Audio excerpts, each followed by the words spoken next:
Section 2లో definition ఏందో మనం చదువుదాం. హిందూ బై రిలీజన్ కంపల్సరీ వాళ్ళు హిందూయే అయి ఉండాలి.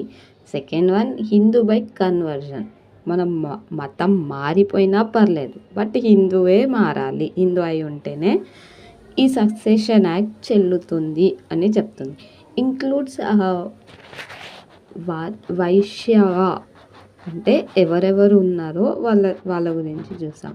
అంటే వైరశైవ వాళ్ళు, లింగాయత్ వాళ్ళు కూడా హిందూ సక్సెషన్ యాక్ట్లోకే వస్తారు. వాళ్ళ మ్యారేజెస్ కూడా దీంట్లోనే మనం సార్ట్అవుట్ చేయొచ్చు అనేసి సెక్షన్ 2 చెప్తుంది. Next includes Buddhist, Jain, Sikhs వీళ్ళు కూడా హిందూస్ కిందకే వస్తారనేసి చెప్తుంది. మనం చదివేది డెఫినేషన్. నెక్స్ట్ ఇంక్లూడ్స్ బ్రహ్మో ప్రార్థన